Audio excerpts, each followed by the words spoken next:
The courtroom was electric with anticipation as the trial of Robert Sterling, a billionaire real estate mogul, was about to begin. His name had once been synonymous with luxury, sprawling estates, private jets, and a portfolio of high-end properties that stretched from New York to Los Angeles. He had built his empire on promises of prosperity, convincing thousands to invest in his latest development project, an exclusive beachfront resort in Malibu. For months, Sterling had been the darling of the media, hailed as a self-made success story. He had come from humble beginnings, and his story of rags to riches seemed like the American dream come true. But behind the flashy billboards and the glamorous lifestyle was a darker reality. The beachfront resort was a scam, a project that had been doomed from the start. Investors, many of whom had poured their life savings into the venture, were left with nothing but empty promises and ruined futures. The courtroom buzzed with whispers as Robert Sterling entered.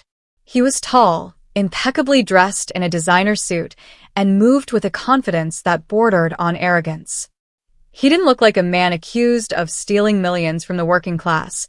He looked like a man who still believed the world owed him something. As he walked to his seat, he shot a quick glance at the audience, a smirk playing on his lips.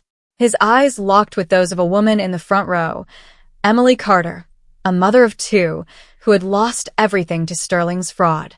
When the judge, Christina Hayes, entered the room, a hushed silence fell over the courtroom. Judge Hayes was known for her strict demeanor and no-nonsense approach to the law. She didn't need to raise her voice to command respect. Her very presence demanded it. The proceedings began, but it was clear from the start that Sterling wasn't taking them seriously. He reclined in his chair, checking his phone and occasionally chuckling with his attorney, as though the entire trial were a minor inconvenience. His lack of remorse was palpable. As the trial wore on, the true scope of Robert Sterling's fraud began to unfold. One by one, the victims took the stand, each testimony more heart-wrenching than the last. Emily Carter, her voice trembling with emotion, described the moment she had realized she would lose her home. She had invested everything, her savings, her future, and her children's college fund, into Sterling's resort. "I trusted him," she said, looking directly at Sterling. "I believed in what he promised. And now my children have to drop out of school because of him." There was Peter Donovan, a retired firefighter who had worked for over 30 years to save for his retirement. The money he had invested in Sterling's project was supposed to provide him with the security he had earned. Instead, he found himself living with his daughter, struggling to make ends meet. "I spent my whole life helping people, running into burning buildings," he said. "And this man? He burned my future to the ground." Sterling sat motionless during the testimonies, scrolling through his phone, seemingly unfazed by the anguish he had caused. His arrogance continued to show, as he often smirked or rolled his eyes when victims spoke about their financial ruin. Public opinion turned sharply against him, with the media labeling him a callous, remorseless criminal. Yet, Sterling remained unfazed. He was confident that his high-priced legal team could find a way out. He had money, after all, and that had always been enough to keep him out of trouble before. Despite the mounting evidence, Sterling remained unfazed. His behavior was a testament to his arrogance, as he refused to take responsibility for the damage he had caused. The courtroom was divided. Some felt anger, others pity. But all agreed on one thing: Robert Sterling was not the man he claimed to be. The turning point came on the fourth day of the trial.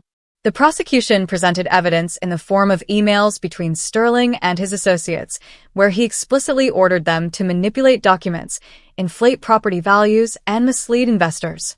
The courtroom fell silent as the prosecutor read aloud one particular email: "Do whatever it takes to get them to sign on the dotted line. Make the numbers look good. These people don't know any better." For the first time, the cocky smirk on Sterling's face faltered.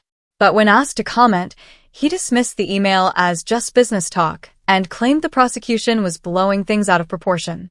The audience erupted in whispers, and Judge Hayes' gavel struck with authority. "Mr. Sterling," she said, her voice calm but cutting through the tension, "this is not just business. These are people's lives you have destroyed. I suggest you start taking this seriously. The trial continued for another week, but Sterling's behavior grew more and more disrespectful. On the last day of the trial, Emily Carter took the stand again, this time holding a letter that had been written by her son. The letter, addressed to the judge, spoke of the heartbreak he felt seeing his family lose everything. "We had hope," it read, "but now I'm not sure what we have left." When the defense rested, the courtroom was on edge, the air thick with anticipation. Judge Hayes rose from her seat. All eyes were on her as she delivered her final verdict. "Robert Sterling, you have been found guilty of all charges: fraud, conspiracy, and obstruction of justice. Your actions have devastated hundreds of lives. Your arrogance, your disregard for the truth, and your complete lack of remorse have only made this worse." The judge's tone was unwavering as she continued, "I hereby sentence you to 20 years in federal prison, with no possibility of parole. Additionally, all assets obtained through fraudulent means will be liquidated and used to compensate your victims. Justice is not for sale, Mr. Sterling." The courtroom erupted into applause as Sterling's face drained of color. He stood up, his voice shaking with rage. "This is a joke. I'll have this overturned." But his outburst was cut short as the bailiffs escorted him out of the courtroom. Outside, the media swarmed, but Emily Carter stood alone on the steps, tears streaming down her face. She didn't know if the verdict would truly heal her family's wounds, but she knew one thing: justice had been served.